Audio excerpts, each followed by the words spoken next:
Bom dia, boa tarde, boa noite a todos e a todas. Vamos para mais uma aula de horticultura, em que o assunto de hoje vai ser sistemas de produção convencional e orgânico. Vamos lá, pessoal. Ânimo! O sistema de cultivo convencional é um tipo de agricultura baseada em uma série de atuações técnicas que fomentam, por exemplo, o uso de agrotóxicos, utiliza muito agrotóxico, a mecanização intensa, muitas máquinas, a adubação química, né, com NPK, principalmente a prática do monocultivo, plantar só aquela cultura o ano inteiro, por vários anos, o uso de variedades de plantas e animais selecionados e modificados geneticamente, né, o transgênico, com o fim de conseguir um crescimento contínuo e uma rápida produtividade. Já a agricultura orgânica, esse sistema orgânico, ele não utiliza agrotóxicos, né, e pesticidas no seu cultivo, ele se ajusta mais às características do local e utiliza tecnologias naturais para poder fazer essa manutenção do plantio. E no lugar desses defensivos químicos, são utilizados predadores naturais para as pragas comuns no plantio, na cultura, né? Bem como adubos e fertilizantes naturais. No caso, fertilizantes orgânicos, como também rotação de espécies a serem plantadas, faz muita rotação de cultura para manter o solo realmente mais saudável. Entre as diferentes correntes da agricultura alternativa ao padrão convencional, tem a agricultura orgânica, que ela é muito mais difundida, sendo inclusive reconhecida junto aos consumidores como um sinônimo de todas as outras, tá? Então, assim, pessoal, aqui tem uma tabelinha mostrando a diferença, as características do sistema de produção convencional para o orgânico, no preparo do solo, adubação e tudo, só para mostrar para vocês que realmente tem uma diferença entre um e outro, tá? Primeiramente, a gente vai falar um pouco sobre o sistema de produção. Então, como eu falei para vocês, a gente vai falar sobre o sistema convencional e orgânico. E dentro desses sistemas, tem todo um processo. Quais são esses processos que a gente tem que estudar? Os insumos e fatores de produção. Esses fatores de produção, pessoal, que a gente está vendo aqui, o que são esses fatores de produção? Terra, trabalho e tecnologia são esses fatores de produção que determinam a agricultura brasileira. Sendo que alguns desses fatores de produção podem ser de existência física ou não física. O de existência física, a gente pode citar a terra, o solo, né? E os trabalhadores, a mão de obra. E certos tipos de tecnologia, como as máquinas agrícolas, tá? Cultivares de alto rendimento, defensivo, fertilizante, etc. Já o fator de existência não física, a gente pode citar o conhecimento. Então, a gente tem que ver esses insumos e todos os fatores de produção para poder produzir com qualidade e sustentabilidade. Tem a força humana e mecânica, né? Na agricultura familiar, muito força humana da sua própria família, a parte mecânica também, se tiver algumas máquinas para ajudar naquele sistema de produção, a taxa de crescimento e a proteção cultural também são importantes para a gente conhecer de cada cultura, a proteção cultural, para a gente conhecer também as pragas e doenças, e também os sistemas, por exemplo, de poda de uma fruteira, ou também conhecer um plantio direto, tudo isso a gente tem que conhecer para produzir bem. Os fatores econômicos que estão envolvidos, quanto que custa um fertilizante, quanto que custa uma mão de obra, entre outros. A organização e gerenciamento dos fatores de produção, como é que a gente vai gerenciar esse solo, essa tecnologia, essa mão de obra. A administração da empresa de produção, se você tiver uma empresa, se você quiser fazer, participar de uma associação, também tudo isso está envolvido. Os fatores ambientais, solo e atmosfera, temperatura, luz, água, nutrição vegetal. Então, a gente tem que entender um pouco sobre as plantas, a adubação dessas plantas, para que essa planta ela seja bem nutrida e tenha uma alta produtividade, a temperatura da sua região, se chove pouco ou chove muito, se tem muita radiação solar, se tem água, tudo isso está envolvido nos fatores de produção, tá? No sistema de produção. Os fatores de crescimento e melhoramento, o melhoramento da planta, que também é muito utilizado para para aquelas plantas que são suscetíveis a algumas doenças e pragas, você pode comprar plantas transgênicas, né? No caso, se você não quiser produzir orgânico. Estruturas vegetais e suas funções, a gente viu na parte de propagação vegetativa. A gente tem que conhecer essas estruturas vegetais para fazer uma melhor muda, se é por propagação sexuada, semente, ou por propagação vegetativa, assexuada, né? Pelas partes vegetativas das plantas.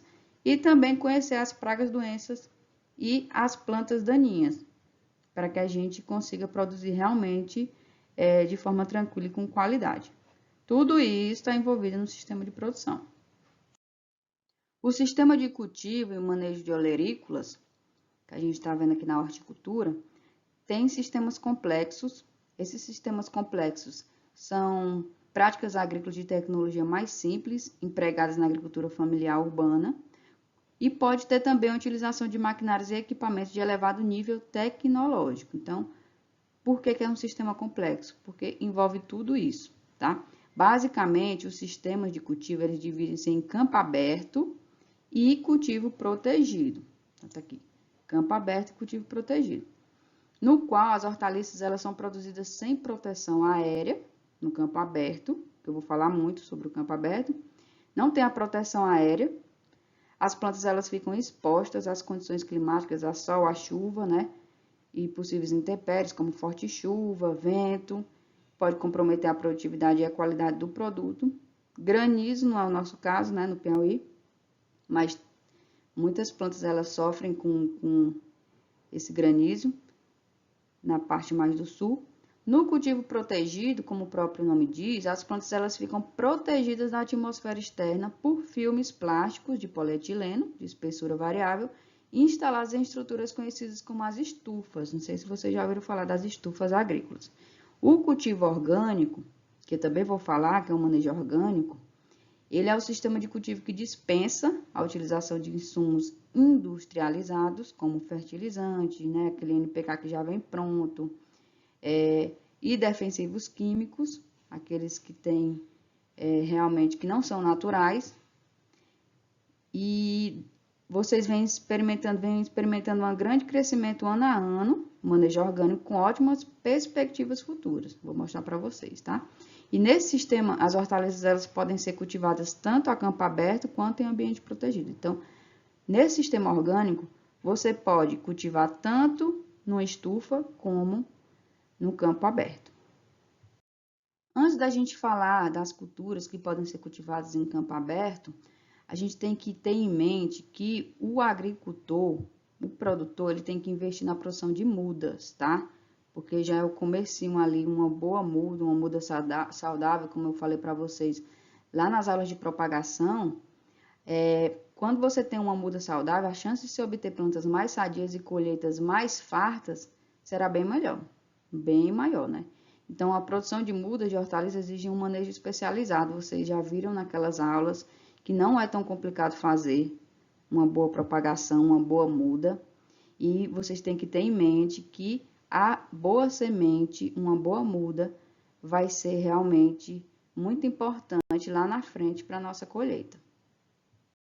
Nessas fotos aqui é só para mostrar para vocês que a gente fez um plantio do meloeiro amarelo em campo aberto. Aqui a gente produziu nossas mudas, pegamos as sementes, colocamos dentro de cada célula dessa, das bandejas, colocamos um substrato, que a gente já comprou pronto, mas é um substrato que você não pode colocar só areia, porque não tem nutriente, tá? Tem que ser um substrato misturado, pode ser palha de arroz, ou então um que já vem pronto, realmente, que vocês podem comprar, ou então da própria compostagem que vocês fizerem, que vocês já aprenderam, né?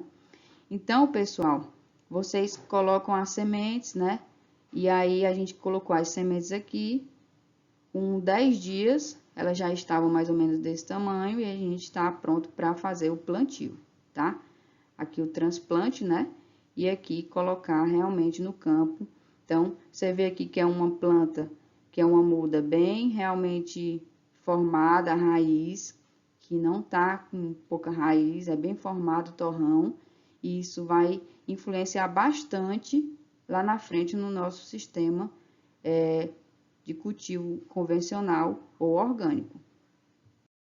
Nesses sistemas de cultivo e manejo de frutícolas tropicais, tem algumas práticas comuns de manejo associadas a uma determinada espécie vegetal, visando uma produção a partir da combinação lógica ordenada de um conjunto de atividades e operações. Então, como eu disse para vocês lá no sistema de produção, a gente tem que observar tudo isso, os fatores climáticos, o solo, a adubação, a irrigação também, que é bem importante, os tratos culturais, se vão ser convencionais, se vai passar um arado, se vai passar uma grade, né, para destorroar o solo, ou se vai ser um cultivo mínimo com poucas máquinas para também deixar o solo bem fértil, ou se vai ser um plantio direto, colocado a palhada seca em cima do solo, né, para também diminuir a temperatura e aumentar a umidade do solo. Então, todas essas são práticas de sistema de cultivo que vocês podem estar fazendo para produzir fruteiras e também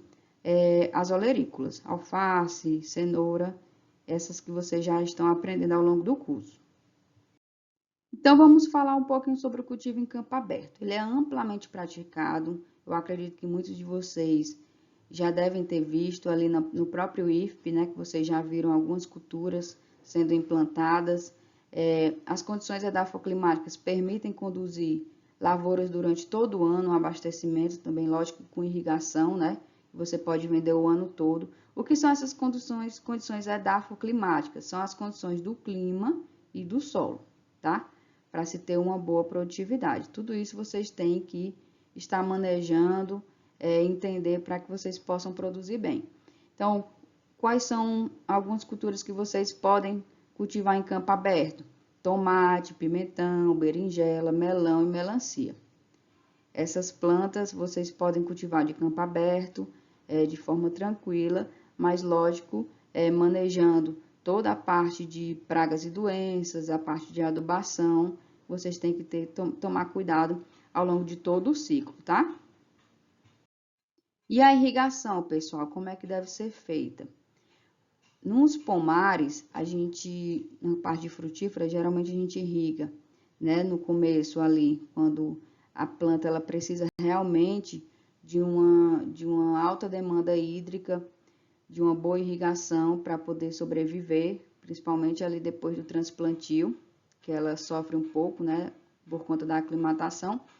E aí vocês podem irrigar nas frutíferas, sei lá, caju, manga, pelo menos no comecinho ali, vocês podem fazer um sistemazinho de irrigação por microaspersão, que é esse aspersor menorzinho, ou então por aspersão, né? Tanto também na parte de hortaliças aqui, na parte de olerícolas, alface, o pessoal também em larga escala utiliza os aspersores, os microaspersores também. E o gotejamento também pode ser utilizado, né? Geralmente, quando você vai produzir uma frutífera, você coloca 2 gotejadores por planta, ou em um microaspersor por planta, tá? E em hortas, vocês podem passar a fita, né? E colocar um gotejadorzinho, né? Que vai sair a água por planta, tá bom? E isso aqui a gente pode utilizar no campo de irrigação. A irrigação por sucos, ela é mais complicada, não utiliza muito, mas também pode ser utilizada aqui, ó, como vocês podem ver, a irrigação por suco. E aí, o que a gente utiliza mais, eu só estou falando, que utiliza mais é por gotejamento, microaspersão e aspersão. Ainda falando da irrigação, então lembrando que a irrigação por aspersão, ela não é tão utilizada ali nos pomares, né, e também nas hortas, porque perde muita água pelo vento e também é caro também você fazer um sistema de irrigação por aspersão, tá bom? Então, pessoal, aqui o cultivado em campo aberto, melancia e melão, muito cultivado no Nordeste, no Piauí, no Rio Grande do Norte, no Ceará também. São exigentes em insolação e temperatura elevada, então não tem problema de fazer esse plantio em campo aberto. O excesso de chuvas reduzem a produtividade e a qualidade dessas culturas. Então, é bom fazer uma irrigação, né? E fazer com que elas completem o ciclo dela e de forma satisfatória, Porque, por exemplo, o melão, 60 dias, 70 dias já está pronto para colher os frutos, tá bom? Então, é bem simples mesmo, cultivo de campo aberto aqui, melancia e melão bem tranquilo. Quais outras culturas vocês podem cultivar em campo aberto, sem estar protegido? As hortaliças de raízes, bulbos e tubérculos, que vocês já viram lá na classificação das olerícolas, né? Vocês podem plantar também, cultivadas em campo aberto, independente do tamanho do produtor. Vocês têm que ver a estação do ano adequada para a produtividade e qualidade da produção. Mas nessas estações mais que tem muita chuva, aparecem mais doenças, né? Pragas e doenças. Então, vocês têm que manejar de forma adequada e também não deixar o solo tão encharcado. E aí vocês vão ter que fazer um sistemazinho de drenagem para essa água não ficar como se fosse brejeiro, né? Ali. E ficar, principalmente naqueles solos que tem um solo argiloso e fica só o barro mesmo. E aí tem problema de infiltração das raízes. Então, vocês têm que ver um modo ali de fazer uma drenagem, tá? Dessa água. Esse sistema de produção, ele possibilita a rotação de culturas com grãos e gramíneas para pastagem. Então, muito utilizado esse cultivo de campo aberto, essas hortaliças de raízes, bulbos e tubérculos. Batata, cebola, cenoura são exemplos dessas hortaliças. Finalizamos a primeira parte do nosso assunto de hoje, que é o sistema convencional e o sistema orgânico, e a gente vai então para a próxima videoaula aprender um pouco mais também sobre o sistema orgânico, tá? Bom dia, boa tarde a todos. Tchau!